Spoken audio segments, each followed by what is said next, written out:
Comenzamos. ¿Qué son los fármacos inmunomoduladores? Básicamente son todos aquellos que van a modificar la respuesta inmunitaria, ya sea van a estimular o van a inhibir. Entonces aquí vamos a ver dos grandes bloques, que es los que estimulan la respuesta inmunitaria y los que inhiben la respuesta inmunitaria o la inflamación. Continuamos. Siguiente. Entonces, como ejemplo, por ejemplo, un efecto estimulador es la interleucina 2, que va a activar los linfocitos T en células tumorales, lo cual normalmente los linfocitos T no actúan ante células tumorales, pero este estimulador, que es la interleucina 2, va a ayudar que el linfocito T tenga este efecto antitumoral. Con respecto a los inhibidores, tenemos anticuerpos monoclonales. En este caso van a actuar contra un efecto inhibitorio contra el factor necrosis tumoral. Entonces, eso se utiliza bastante son enfermedades autoinmunes, ¿no? Siguiente. Entonces, aquí para que vean un cuadro, una ayuda de memoria de todos los fármacos inmunomoduladores, las citocinas, tanto las vacunas como corticoides no se va a tratar en este tema porque es un capítulo pasado, es en otro capítulo, ¿ya? Anticuerpos policlonales, anticuerpos monoclonales, inhibidores de la calcinuria, antihistamínicos, que tampoco se tocan en este capítulo, corticoides y los citostáticos. Siguiente.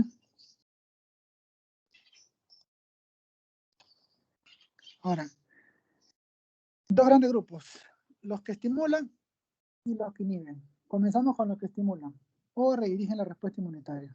Siguiente. Aquí vamos a ver lo que son las citocinas, que son glucoproteínas solubles de menor peso molecular, y aquí están sus clasificaciones, ya sea estructural y o la clasificación por sus efectos inmunológicos, ¿no? Para que tengan referencia nada más. Siguiente. Su mecanismo de acción es que actúan como hormonas del sistema inmunitario. Su importancia en interferón es que inhiben la replicación vírica, activan y activan la inmunidad antivírica. Entonces son las células infectadas y secundantes de los leucocitos o no. Eso va a hacer que se inhiba la replicación y se active la inmunidad antivírica. Al tener contacto con un agente patógeno, estas mismas células van a producir proteína sinasa, van a inducir a las proteínas complejos de conjugabilidad de clase 1 y inducen al inmunoprotesoma para presentar mejor a los péptidos víricos, linfocitos T citolíticos, citotóxicos y CD8. Y también van a inducir a la apoptosis por vía P53, que este es el principal factor de actividad antitumoral. Aquí vamos a ver el listado de citocinas de uso clínico, el interferón alfa, interferón gamma, que son los más importantes, ¿no? Entonces, por ejemplo, el interferón alfa está indicado en hepatitis y cáncer, y el gamma en granulomatosis y osteoporosis, ¿no? Y obviamente el que tiene mayor daños tóxicos de nefrotoxicidad y nefrotoxicidad y daño cardiovascular es el interferón alfa, con lo cual se sugiere mejorar el interferón gamma, ¿no? Siguiente. De entre los fármacos inmunomoduladores que estimulan la respuesta inmunitaria, el segundo grupo después de las citocinas son los anticuerpos. Aquí tenemos en general los anticuerpos como la hemoglobina humana antirrábica, antitetánica, antihepatitis A o B, y la hemoglobina animal, que se utiliza en los antisueros en personas que han recibido mordeduras o picaduras, ¿no? Siguiente.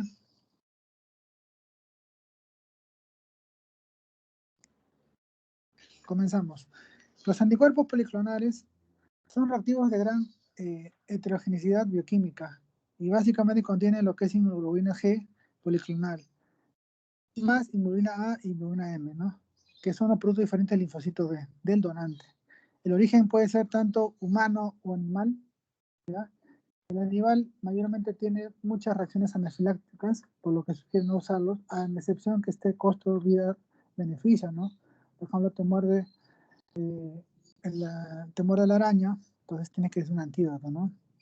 Entonces aquí vas a encontrar donantes de IgG normales, que son donantes sanos, ¿ya? Y los hiperinmunes, que son donantes sanos, pero convalecientes. En pocas palabras, a esas personas que han recibido vacuna, ¿no? Siguiente. Las indicaciones terapéuticas están en inmunodeficiencias, tétano, hepatitis, rabia, ¿ya? Picadura de animales venenosos o mordedura de animales venenosos. El riesgo es que la transmisión de enfermedad infecciosa durante la transfusión, obviamente, ¿no? Toda transfusión es peligrosa porque te puedes contagiar enfermedades, ¿no? Así el banco de sangre diga, pues, que esa sangre que te van a donar está limpia, no tiene ninguna infección, pues puede haber casos que después aparezca que sí, ¿no? Entonces, ese es el riesgo, ¿no? En la transfusión sanguínea. Necesariamente corroborar si hay carencia de hemoglobina A, porque si no va a aunar que hay una reacción anafiláptica, ¿no? Entonces, más aún, si es una hemoglobina animal, la reacción anafiláptica va a estar ahí sí o sí. Entonces, lo que se trata de hacer es el costo-beneficio, ¿no? Por ejemplo, si te devora la araña, ¿qué es lo que haces, no? Me pongo el antídoto o no. Entonces, aquí básicamente es costo-beneficio, ¿no? Ahora, aquí se utiliza pues inmunoglobulina de ovejas, también de caballos. La mejor es la oveja. La de caballo tiene mucha reacción anafiláctica. Siguiente. El segundo subgrupo de los anticuerpos son los anticuerpos monoclonales. La principal ventaja es que tiene una alta especificidad. Y la desventaja por su alta especificidad es que tiene una elevada inmunogenicidad. O sea, una reacción inmunitaria sobreexagerada, ¿no? Los monoclonales anticuerpos son de origen animal, ratón, y la desventaja es que tiene muchos problemas de hipersensibilidad, ¿no? Actualmente se están sintetizando lo que son anticuerpos con genes humanos, como los anticuerpos monoclonales quiméricos, y los humanizados y los humanos, ¿no? Justamente para evitar estas reacciones adversas por la excesiva inmunogenicidad que producen, ¿no? Siguiente. Los anticuerpos monoclonales, que es parte de los antitumorales, ¿no? Acá insisten los antitumorales y los antipatógenos. Dentro de los antitumorales, obviamente el tratamiento, como el nombre lo dice, es tratamiento del cáncer. Y el mecanismo de acción es que el anticuerpo IgG1 se activan las células natural killer y macrófagos que eliminan el tumor. Básicamente ese es el mecanismo de acción, ¿no? Que activan justamente las células natural killer y los macrófagos, ¿no? Un ejemplo es la ipilimumab, que activa la respuesta inmunitaria del linfito T frente a tumoraciones. Como le digo, normalmente el linfito T no actúa a nivel de tumores, pero con esta medicación o este anticuerpo monoclonal antitumoral sí, se va a activar. Por eso es beneficioso, ¿no? Siguiente. El segundo subgrupo de los anticuerpos monoclonales es el antipatógeno, ¿no? Es un anticuerpo monoclonal humanizado recombinante. Se usa más que nada y es específico a virus respiratorios sincitiales, ¿no? De estos pacientes, pues, es el único uso específico, virus respiratorios sincitiales, ¿no? De vías respiratorias bajas o altas, ¿no? Un ejemplo del medicamento es el palivizumab.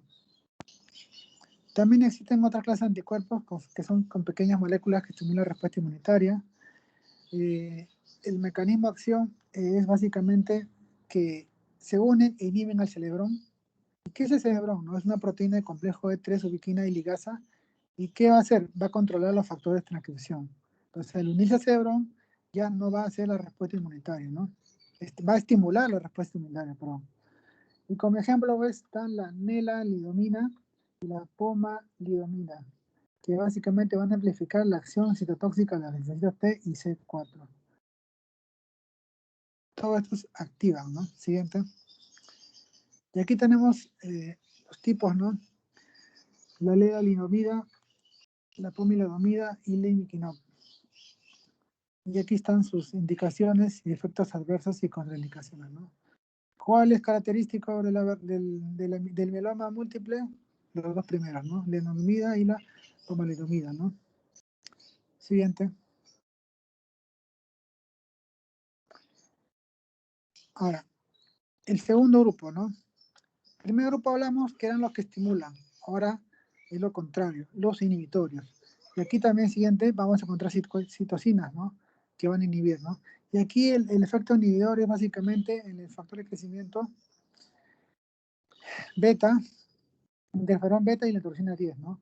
Donde el interferón beta es el más comercializado, ¿no? Es el que más se utiliza en fármacos que inhiben la respuesta inmunitaria de inflamación.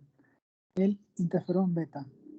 El mecanismo de acción se desconoce, pero se sabe que que el efecto del TGF beta es un efecto antiinflamatorio, ¿no? El factor de crecimiento beta es antiinflamatorio. Indicaciones en esclerosis múltiple y también mejora la barrera, la integridad de la barrera hematoencefálica, ¿no? Que es demasiado permeable en la infección. Entonces, evita que los linfocitos T pasen sobre o atraviesen la barrera hematoencefálica, ¿no? Mejora la integridad de la barrera. Ayuda a permeabilizar ante los linfocitos T, ¿no? Aquí tenemos el ejemplo, ¿no? El más comercializado, el interferón beta, un efecto antiinflamatorio inmunosupresor, ¿ya?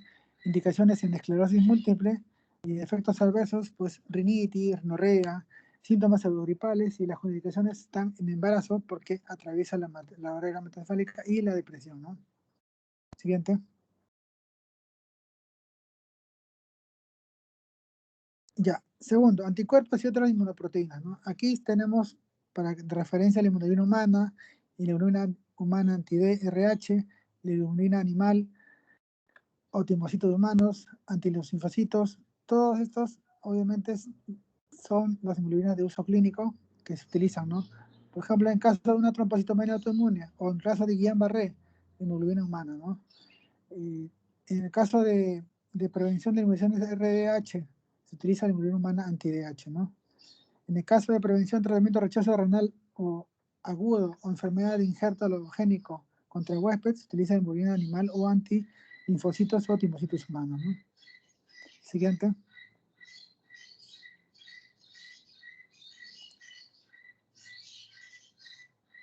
Ya. Los anticuerpos y otras inmunoproteínas se van a subdividir en policlonales, ¿no? Sus efectos, obviamente, ya hablamos de los que estimulaban, todos los que hablamos a partir del segundo bloque es inmunosupresores, ¿no? Van a inhibir la respuesta inmunitaria. Su mecanismo de acción es desconocido, pero se evidencia que hay una utilización de los anticuerpos y proteínas inflamatorias y anafilatoxinas, ¿no? Su uso es básicamente en enfermedad de Guillain-Barré, trombocitopenia autoinmune, hizo inmunizaciones RH en trasplante renal, enfermedad de Kawasaki, miastenia gravis, polineuropatía inflamatoria crónica, y el riesgo de estos medicamentos es que produce mucha reacción anafiláctica, ¿no? Especialmente si es de origen animal, ¿no? Siguiente. En el segundo subgrupo tenemos los anticuerpos monoclonales inhibidores de la respuesta inmunitaria, ¿ya? Que en realidad, pues sí, son bastantes, ¿no? Siguiente.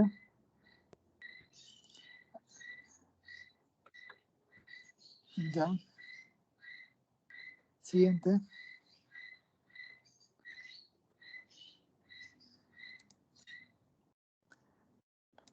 Ya, ahí tienen todo lo que son sus indicaciones y efectos adversos y contraindicaciones. En el tercer subgrupo tenemos los anticuerpos que bloquean factores de crecimiento de citocinas y sus receptores. Siguiente, por favor. Ya.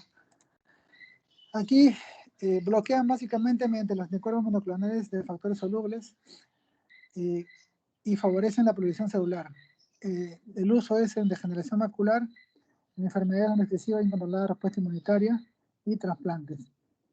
Muy importante esto en lo que son trasplantes de órganos, ¿no? El 4 subunidad son los anticuerpos que bloquean el complemento, ¿no? Entonces aquí bloquean moléculas implicadas en procesos de migración celular, entonces las células van a extravasar y llegan a los tejidos, ¿no? Entonces, básicamente, esto es lo que evitan, ¿no? Entonces aquí tenemos el natalizumab y la vedolizumab, que van a básicamente actuar bloqueando la integrina alfa 4, ¿no? Y esta va a ser, la integrina alfa 4 va a ser involucrada en la extravasación de células de mucosa intestinal. Entonces, si van a evitar la extravasación de células de mucosa intestinal, el uso básicamente es enfermedades inflamatorias intestinales, ¿no? Porque van a bloquear la integrina alfa 4. Si yo les pregunto, los anticuerpos que bloquean moléculas de adhesión, ¿a qué nivel actúan? A nivel de integrina alfa 4, ¿no?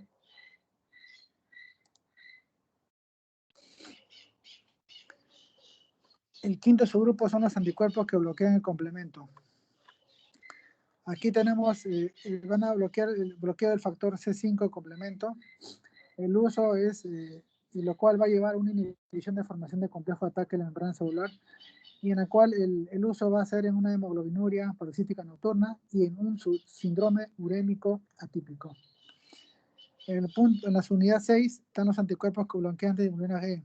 Aquí tienen gran poder antiinflamatorio a nivel de mastocitos de la hemoglobina E y su bloqueo favorece a la no inflamación.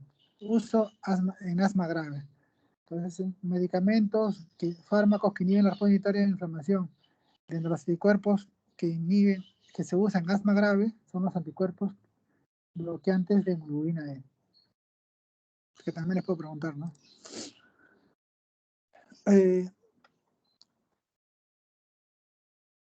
Séptimo, subdivisión. Otras inmunoproteínas similares a la respuesta inmunitaria. Bueno, aquí la secreción de formas solubles de los receptores de membrana regulan el exceso de citocinas proinflamatorias. Entonces actúan básicamente a nivel de interleucina 1 y factor necrosis tumoral alfa, ¿no? Entonces aquí tenemos el etanercept, la anaquira, el abatanercept y el velacetept, ¿no? Entonces aquí el etanercept la han visto en que se utiliza en lo que es artritis reumatoidea, ¿no? Ya sea también artritis idiopática, juvenil o artritis psoriática, epidemitis anquilosante, espondiloartrosis y psoriasis. La anaquira también se utiliza en artritis reumatoidea. Entonces son medicamentos que se utilizan en otras enfermedades, pero también tienen una actividad inmunológica, ¿no? Por eso que su uso es con otro medicamento, no es monoterapia. Siguiente.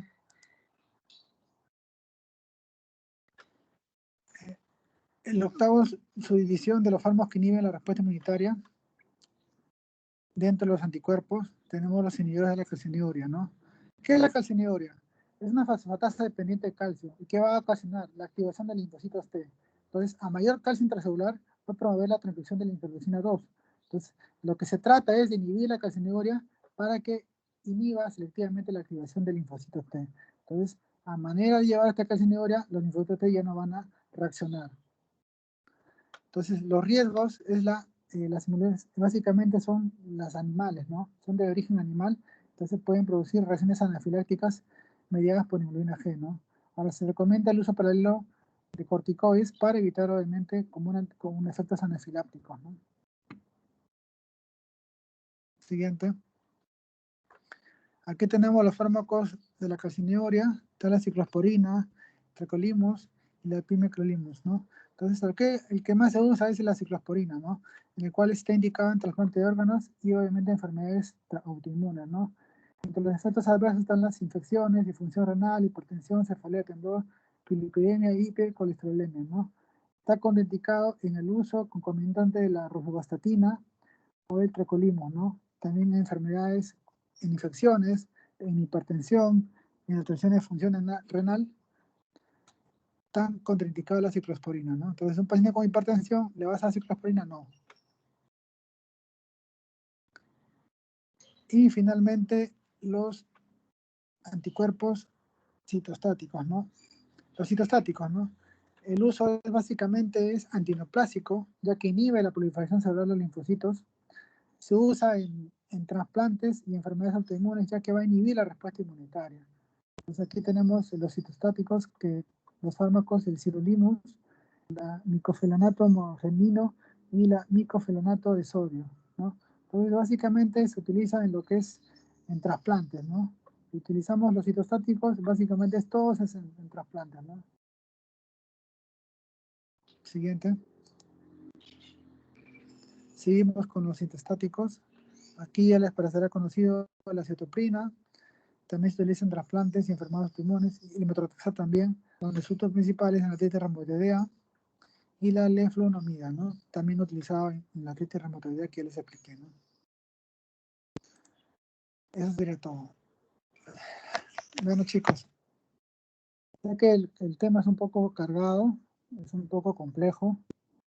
La bibliografía, lo más ordenado que puedo sacar es de Velázquez, porque en realidad es un tema muy complejo. Bueno, tiene resumido acá lo que se ha sacado del Velázquez, y obviamente, pues, si no se quieren complicar, pues, denle una leída, pues, a estas diapositivas, ¿no? Más bien, por motivos laborales, me van a disculpar, creo que también tienen clases, y me tengo que retirar. Delegada, ¿alguna pregunta?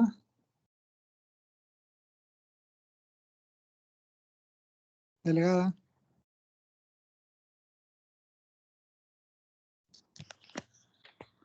Creo que le das más a dormido. Ya, entonces, suerte en su examen. Ya, chicos, muchas gracias. Hasta luego.